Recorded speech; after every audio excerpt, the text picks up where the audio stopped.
Hey, Omis, welcome back. I am here to chat a little bit more about this concept of living in the middle, where you're not cured, but you're just not actively under dire threat immediately, I guess is a good way to put it.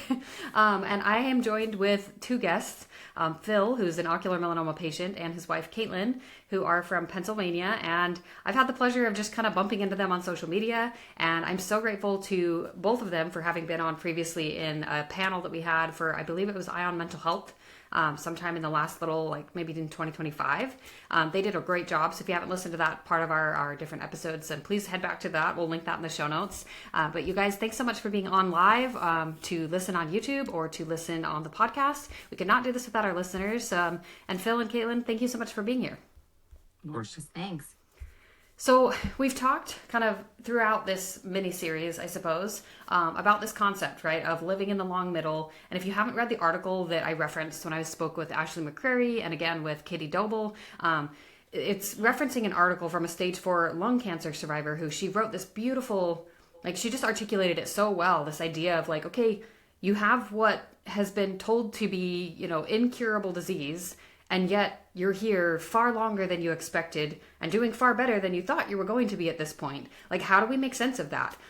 So Phil, do you want to just walk us through kind of an elevator pitch of your diagnosis, especially where you hit kind of the metastatic point and where you are now? Yeah, sure. So actually it's 10 years ago this month that I got diagnosed, and I live in the Philly area. So able to go over to Will's Eye, get seen right away. It was about a year and a half after that I had an MRI, and there was a spot on my liver. I've been metastatic since probably October 2017. Yes. Oh my goodness. Yeah. I feel like that puts a whole new I knew it was a long time, but I think maybe the last time we talked it kind of got locked in my head as maybe 7 or 8 years, and I was like, "Oh." But you're basically, I would say you're closer to 10 years than not, in terms of managing metastatic disease. And that feels kind of insane that you metastasized so quickly. Were you did you have a biopsy at the time of your eye? Yes, I did have a biopsy. Yes. Yeah, we sent it out to, I think, UPenn. Yep. So Yeah, I'm gonna guess it came back kind of more on the high risk side, or was this a surprise? Yes, it did. We were actually just looking at that today. Yeah, no, it did come back as high risk. I don't think at the time they were doing class 1 or class 2, or were they? Well, we did not have the Castle testing. So Will's Eye didn't use Castle. They used University of Pennsylvania's testing, which came back with your risk percentage, and he did come back at greater than a 50% risk of spread. Yeah. So, Caitlyn, I'm going to jump in here with you and just kind of ask you a little bit of what was your perspective when all of this kind of happened? Obviously, we've got the primary diagnosis dealing with the eye, but I think more especially, how did you deal with both the news of him being higher risk and then also learning that he had metastatic disease? So of course, I am the person who I'm an avid reader. So I went looking for research studies, went looking for people's stories. And that's kind of what I dove into. And the first thing I did, I joined on just cancer.net, a caregiver support group. And that actually led me to the ocular melanoma Facebook groups. And so I joined them pretty quickly. I would say only maybe a month or two after Phil's primary diagnosis. And that gave me a wealth of information of people who are living it, people who are in the throes of it. And most definitely spent my time looking for the stories like Phil's, the ones that provided hope that it wasn't going to metastasize, even though it was class 2 adjacent, or those that it has metastasized, but are doing better than what the statistics say. Yeah, absolutely. So, Phil, what about you? How did you make sense of all of this? I'm going to assume, just based on what you guys told me about the ages of your kids, that you guys were really a young family at that point when you were diagnosed with your eye. How did you deal with this being, can I make the assumption that you were the primary caregiver at the time? Yes. Yeah, sorry, I don't know if I answered. Yeah. So I guess I'm a mom. I'm a mom. I'm mostly a stay-at-home mom. Obviously, I work a little bit here with the nonprofit with the Kieran site, but like largely my role for the duration of even my diagnosis has been that I was kind of the mom side caregiver, stay home, the homemaker, so to speak. So did was there a point that you kind of had to shift away from like working outside the home, or do you still work outside the home? Yeah, I actually just this year I now out on disability because of the um, Ipi-Nivo treatment and now just the Nivo treatment. I'll Yeah. try to say that right. So I mean that's actually been great for my mental health. Being able to kind of have that opportunity to step back because it was just way too much dealing with this diagnosis and all these tests and uh, in the hospital all the time. Like it's been very helpful. Uh, But it, Yeah. he stayed working very long. yeah. So he Yeah, I he was gonna say did. that's only recently. Yes, Yes. yeah. It was within the last 6 months that he made the decision because of the frequency and the side effects Yeah. of the Yeah. Ipi-Nivo to step out. No, for sure. Okay, well, let's kind of shift a little more away from, where we were maybe, 9 or so years ago, and let's kind of talk more about where you are now. You've been doing a host of metastatic treatments. Have you participated in any clinical trials? Give us maybe a rundown of a few of the treatments you've had so far. So clinical trial wise, I think the only clinical trial I had was pre-metastatic when I did the Sutin versus I forget the other medication, but it was BPA? Yes, yes. So yeah, I did like a six. I forget what the duration was, but I had the Sutin um, arm. arm, and that I think might have been the only clinical trial that I've done. Everything else has been kind of, the immunoembolizations. For the liver, I have had some radiation, but as far as clinical trials, just pre-metastatic. So, in terms of like where you guys are based, I'm gonna guess you guys have gone to Thomas Jefferson, or have you been able to establish care anywhere else? Thomas Jefferson, yes, Yeah. since the Okay, beginning. and that's Yeah. got to be super close to home for sure. Yes. Which has got to be nice. Like I know I have my doctors kind of in my backyard, and it's a huge uplift to not have to travel like state to state. And I do not envy any of our patients, any of you guys who are dealing with traveling while also going to like I don't know, is Ipi-Nivo and the nivolumab treatment now? That's like every 3 weeks, isn't it? The Ipi Nivo, yes, that's every 3 weeks, and then the Nivo treatment, because I've had my four combination treatments, the Nivo is just every 4 weeks now. So I actually just had Okay. my last one yesterday. Yeah. So you get a little bit of like an extra week of a break, I guess, Yes. comparatively. So that's got to be at least a little bit nice. Well, this kind of concept that we are talking about today of like living in the long middle, where you're not officially a cured metastatic patient, but you're obviously doing better than the average person, considering the different treatments that you've had. How has that changed the way that you both relate to kind of the passing of time and thinking about your own future? Yeah, that's changed a lot.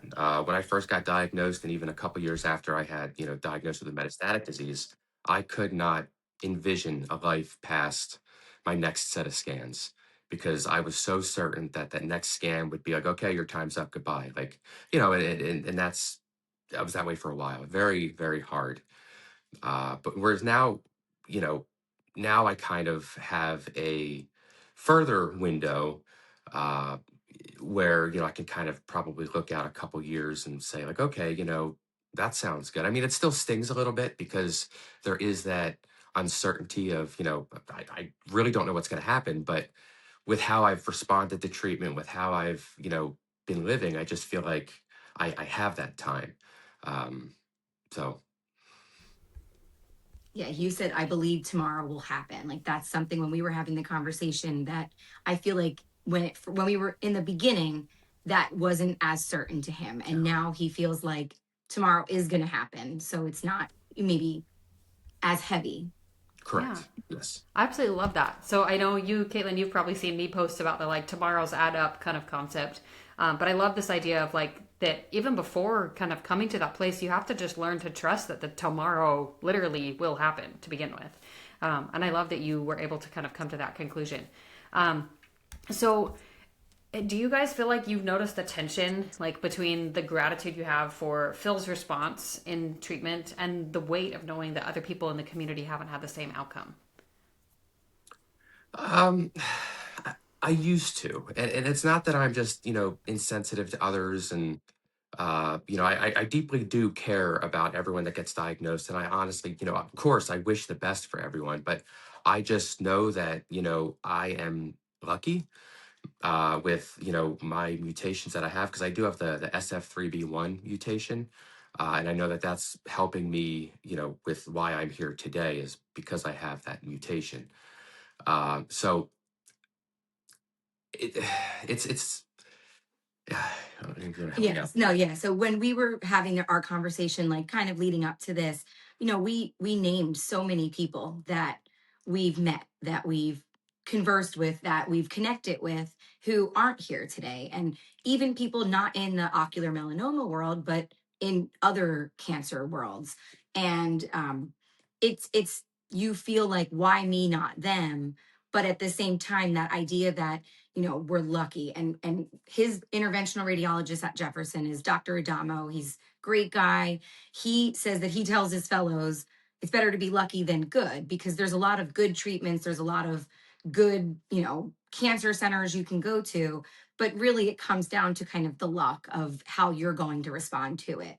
And so he used that statement with us maybe about 2 years ago. He said, I told my fellows this all the time, and you're one of those that has this luck. And so while it's still heavy and you still feel guilty that not everybody gets that same path or that same journey, he at this point feels able to kind of separate that and compartmentalize that it's not because he has that response that others aren't having that response.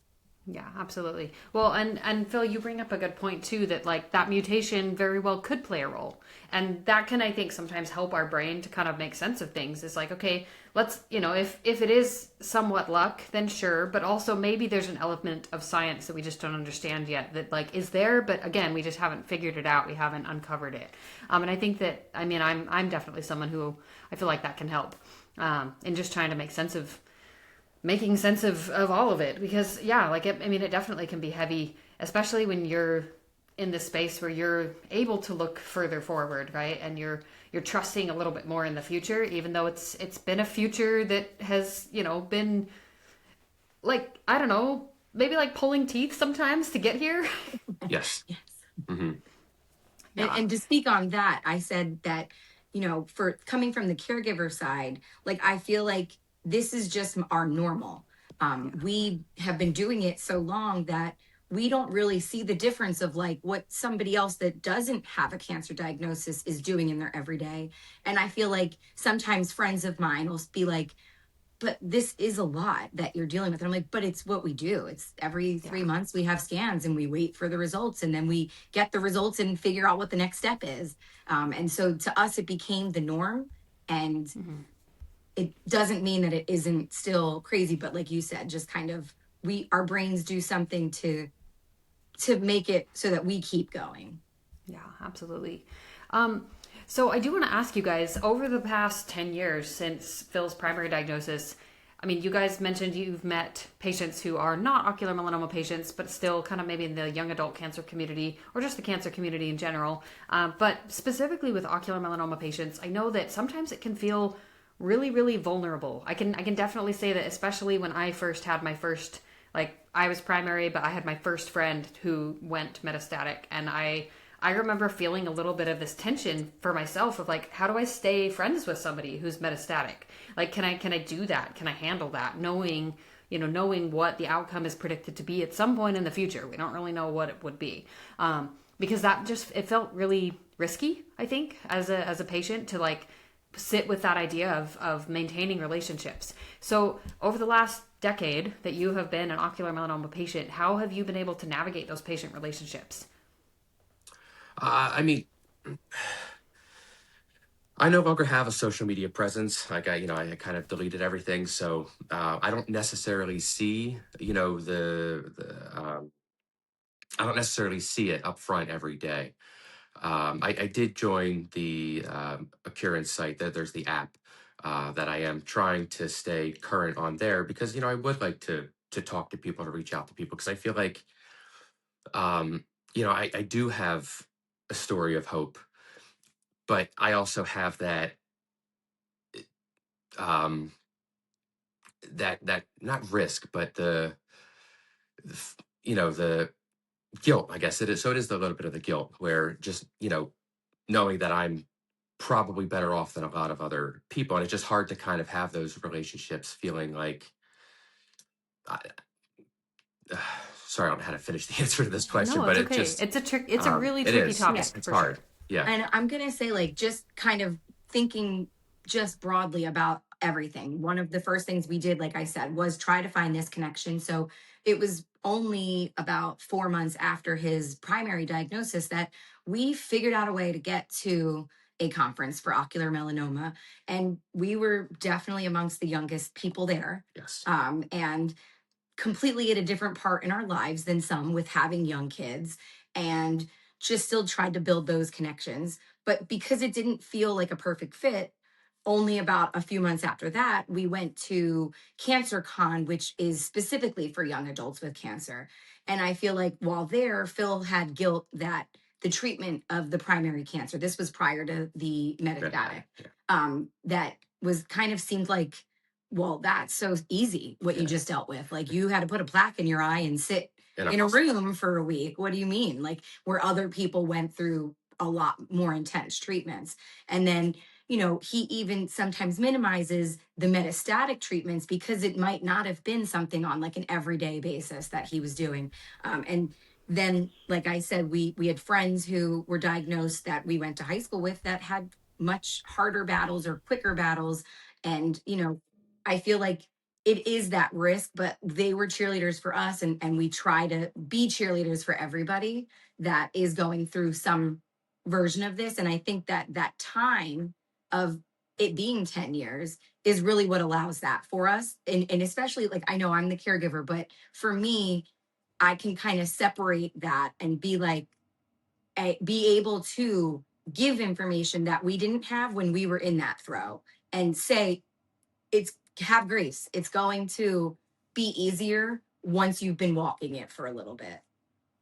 And I know I feel like we veered a little bit from the question of like that, but it still kind of relates because we stay connected. At least I try to be that connection for both of us. And I feel like I see that the way that we can stay connected is to be that for other people, like what we look for, what we need it, and being able to say that it gets easier when you're moving through it because you'll have that information that's so unknown right now. Yeah. No, I think that's a really good way of putting it. And I do want to just put the plug out there for those of you guys listening. There, again, I mean, you guys, I hope you hear me say this a lot. There are no rules, right? There's no rule book that we all start this diagnosis with. We're all kind of writing it as we go. And I think that, you mentioned, Caitlyn, like giving ourselves grace, giving yourself grace. It's so important that we give ourselves grace at different points because I do think that that it can be far more triggering and just risk feeling to associate with other patients on a super regular basis when you're in a really, really vulnerable place yourself. And I think that, when you're newly metastatic, I'm not going to say like don't hang out, don't like go see friends, don't come to our conferences, but also like give yourself grace if that just doesn't feel like the right time today. And if you like, I know I have some friends who we had somebody who passed away in the community who's been on the podcast a lot, Lynn's Brown, and there's a lady who had been talking about wanting to go and meet her, and she was devastated that she didn't get the chance to go and meet her. And we have to give ourselves grace for those kinds of times, right? When we have a desire and we just maybe don't have the bandwidth or we don't have the life, the life space to go and engage with patients who are states away from us. Like, we really have such a rare diagnosis, and we have to give ourselves grace for the best ways that we can connect, and to just I think just be okay with the ways that looks and how different it can be. And Phil, I wanted to ask you, what's your experience been like on the app? Sorry, I'm like deviating a tiny bit because not many people know about our app. So thank you for bringing that up. Yeah. I mean, I haven't interacted too much on there, but it is an app that I, do try to check more regularly. And, I just kind of put a message out there, just kind of, saying, hey, this is who I am. This is my quick story. I'm glad to be here. Because it is, it is very nice to have the connections.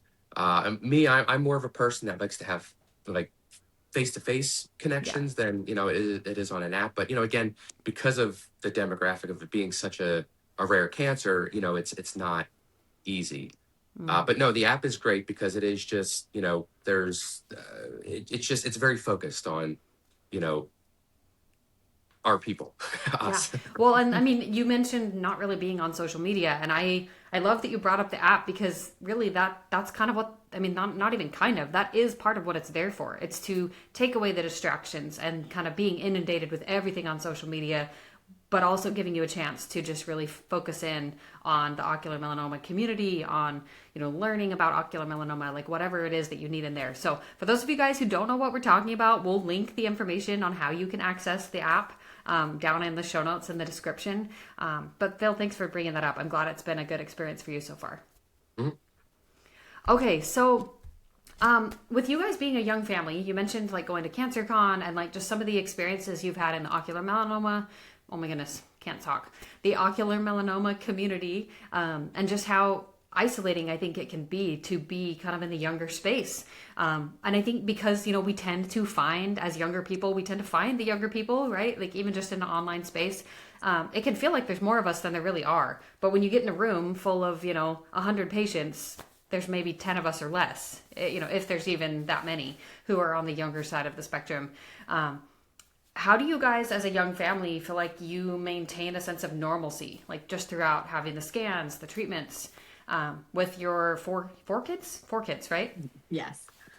Well, you said it there. I mean, that it's we kind of have no choice with the four kids. Yeah. It's just we're so Busy. busy all the time that we it's kind of hard to not hard, but I don't myself a lot of time to really think about it all, or just because we just yesterday we had three doctor's appointments like Yeah. for The the kids. kids, and Spring break. So yeah, gotta get that in there. But yeah, we just kind of stay really busy, and you know we look at our scans, and it's kind of like and because I've been it's been a long time since I've had the immunoembolizations, and those were rough. And recently it's just been the Nevo, which also it's got its uh, hard things about it, but that's kind of much more regular. I am doing it every month, ongoing. And we did just get results back that were good. I received a partial response, and things look good. I mean, I don't even know if that's like, they so look. their target lesions are shrinking, Yes. which is obviously an amazing news for this treatment, the combo of the Ipi-Nivo, that his body is shrinking these tumors that they were looking at and targeting for this treatment. And being a patient of Jefferson, I'm sure most hospitals have it now with the my chart. Just we get the results right on my phone. I'll get an alert saying, oh, you have new test results. I quick read it. I send it over to Kate if she hasn't seen it yet, and we're just okay, things look good, and then we just kind of move on. And we're very fortunate to be able to be in that position where that's kind of how, I don't want to say easy, because it is always a little It's always scary scary. first Yeah. opening up that app, just being like, what's it gonna say? Um, so that's kind of like, yeah, it's just kind of like, okay, we got the results, here they are, cool. And even if something does kind of show up, I know that I'm gonna get a call from Dr. Sato's team, and we're gonna figure it out. So Yeah, like yeah. you get in the groove of okay, yes, we're doing this, and also we have the predictability of knowing like the team, the medical team that you've established care with is on top of it. And I feel like this actually gives a really good segue into the next question that I wanted to talk a little bit more with Caitlyn about, but this idea of kind of the urgency and crisis feeling that you have at the beginning of the diagnosis, it kind of gives way to something that feels different, I think, and it's a little hard to like put that into words.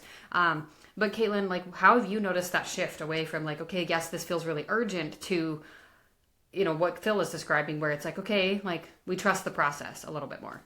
Right. And I think I kind of touched a little bit on this with saying that like the only way that this gets easier is by going through it and having that experience, that lived experience to know. And like you said, the predictability of knowing, okay, every 3 months it's this and all of that, it became normal to us. We don't really know anything besides this because we've been doing this for 10 years now. Like every 3 months we have scans. And I unfortunately have a coworker who is just starting this battle. Her husband, who is also the same age as us, just got a diagnosis of an unknown origin right now. But she even sent me scans to say, okay, these posted into our chart. What does it mean? I have become a layman, radiologist, I guess, reading through these CT scans and MRIs. And I'm not a scientist, I'm a teacher. So I definitely don't put all of my faith in how I've looked at it and decide what it might be.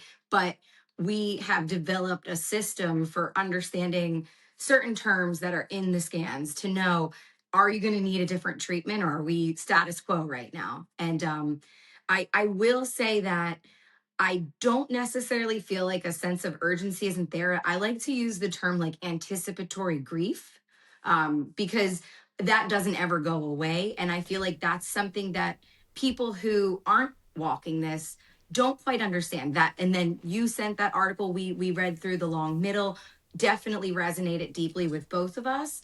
And I feel like it gave such a name, a term to it, because it's something that people are like, but all's good, move on. But in my head, like, it isn't. Like, even though this is my norm, this is my norm until that norm has to change again. So I wouldn't say that like a sense of crisis or urgency, like it isn't that crisis right now, but it's always looming. there. It's there in my head. So I feel like for me, it is there. I almost say like I probably sit at a little bit of that like flight or fight at all times, but maybe I didn't or wouldn't have if we weren't like dealing with ocular melanoma. Yeah, absolutely. Phil, did you have anything else you wanted to add? Castle Biosciences is a proud sponsor of this I Believe podcast. Castle's innovative uveal melanoma tests provide valuable information about the risk of your eye cancer spreading to help you and your healthcare team individualize the management of your disease.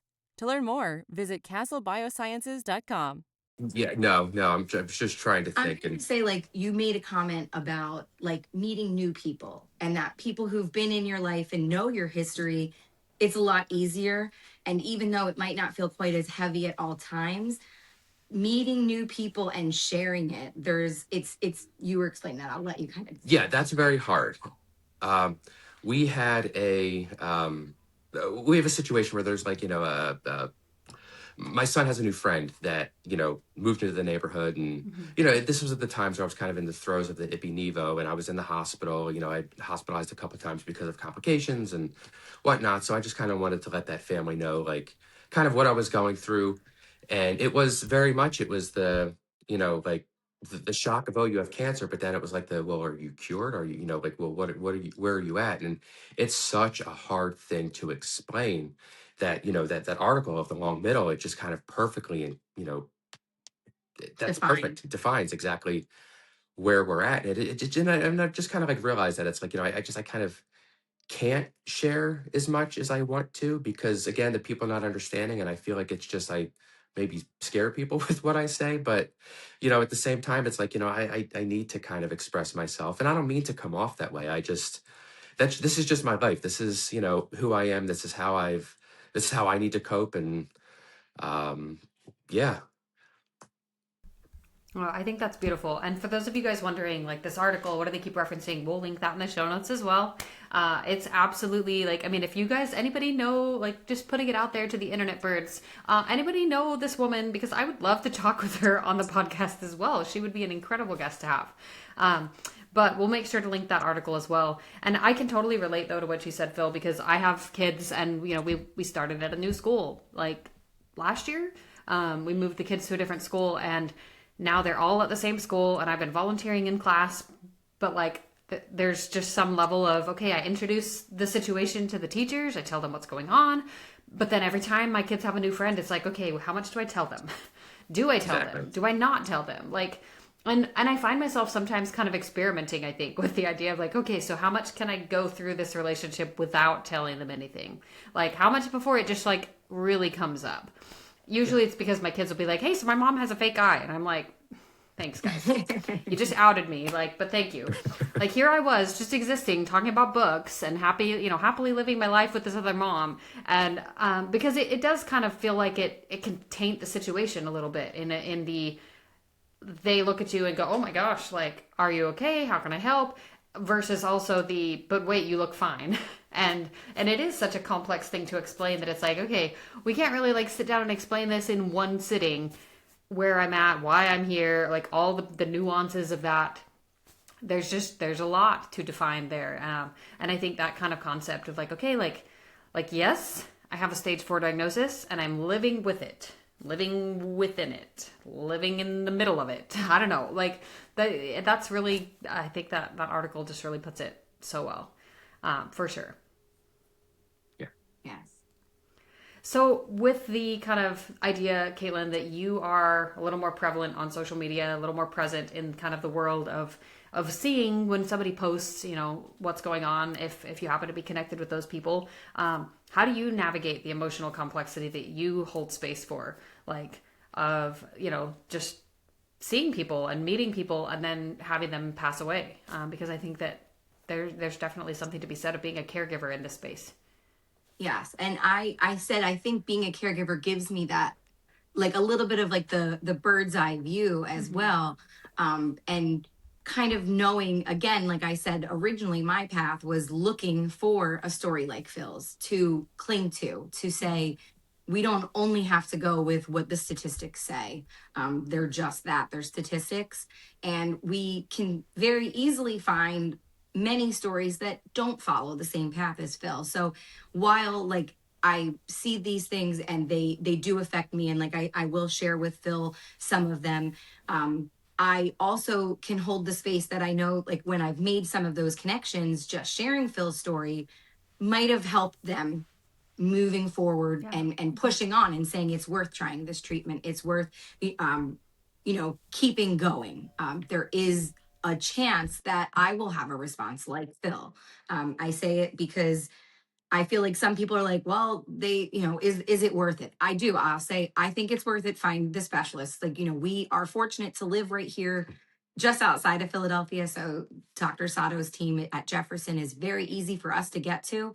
But I also know that, having been patients there now for about 10 years, that they truly are, top notch in keeping up with the research, keeping up with the clinical trials, making sure that, patient first, that they're trying to make sure they find you what works. If the treatment can be done closer to home, they are willing to work with those teams.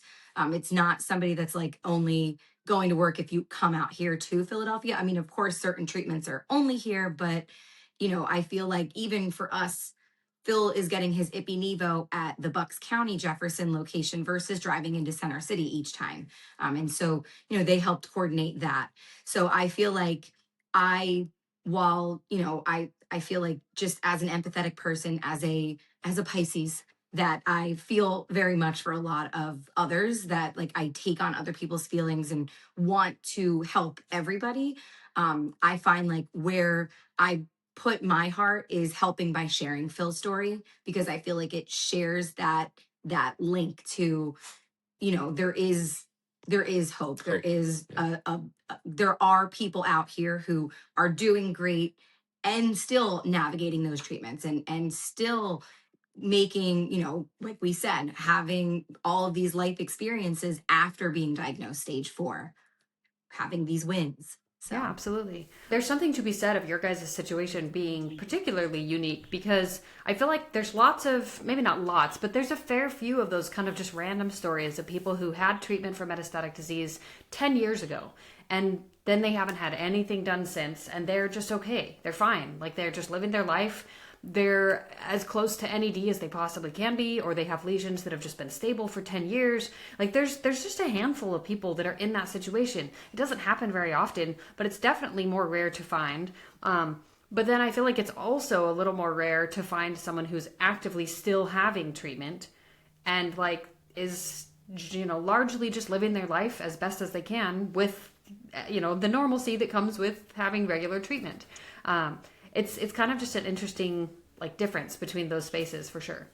Yes. His liver has been stable, which has been, obviously amazing. So we kind of are balancing between both, because when he got that, like, his liver has been stable for 7 years.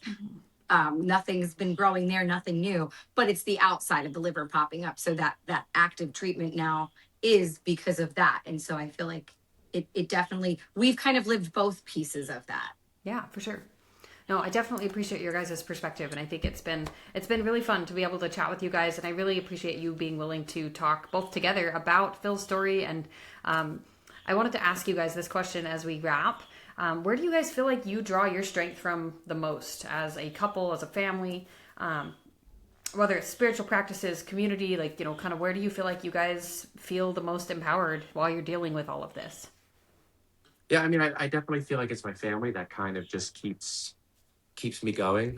Just kind of doing what I can for them. Just kind of I love it. And then other things too. Like I really enjoy nature.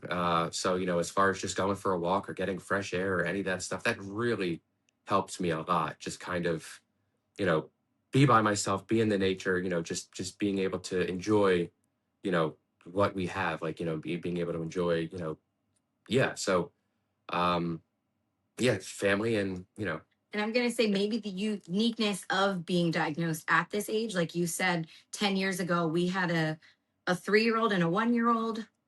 We had really no choice but to make sure that things kept as, normal yeah. as possible for them. And obviously, while walking this path, we've added to our family, and we had 2 more children. So with the 4 kids now being busy, I mean, sometimes we wonder, like, they they can live where, yes, they know that their dad has cancer, he's battling cancer, but it sometimes doesn't feel like it's the first thought in their head. So I feel like I draw strength with making sure that my kids know that we've done everything we can to make sure that they have what they need and that they're happy. So family definitely is a huge one, for me as well, that we just keep moving forward, and this is what our life is, so we're going to make the most of it.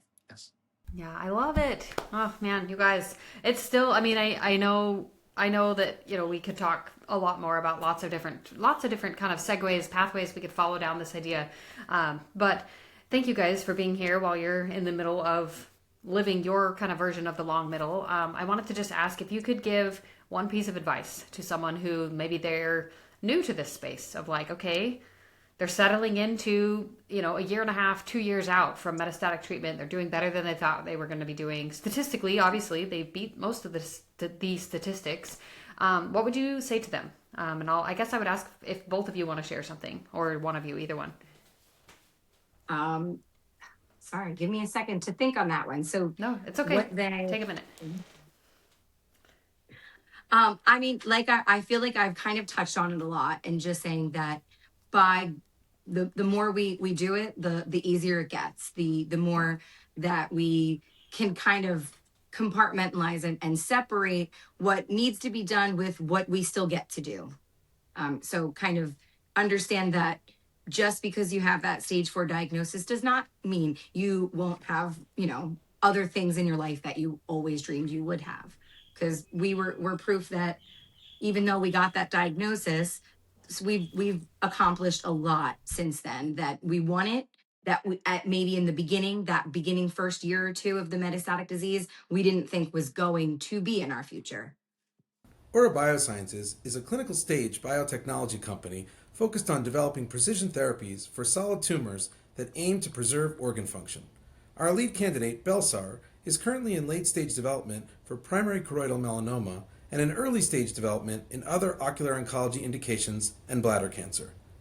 Our mission is to grow as an innovative global oncology company that positively transforms the lives of patients.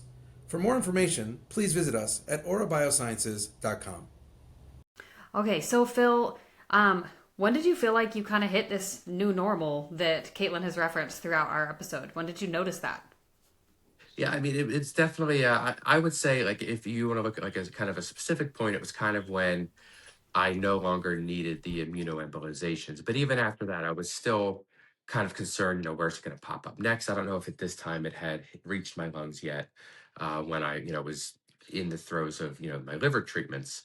But, it of course wasn't overnight. And it kind of, it's kind of with every scan after that, it just kind of, I was able to breathe a little bit more because, my results were kind of coming back, unremarkable. So it took time. So maybe like, for me, it might have been like 2 years, um, before I started to kind of feeling like, okay, this is the normal. This is where I, again, with like, kind of how I explained earlier that, now when we look at scans and, I do get scanxiety, but it's not at the way that I would when I was newly diagnosed and newly metastatic.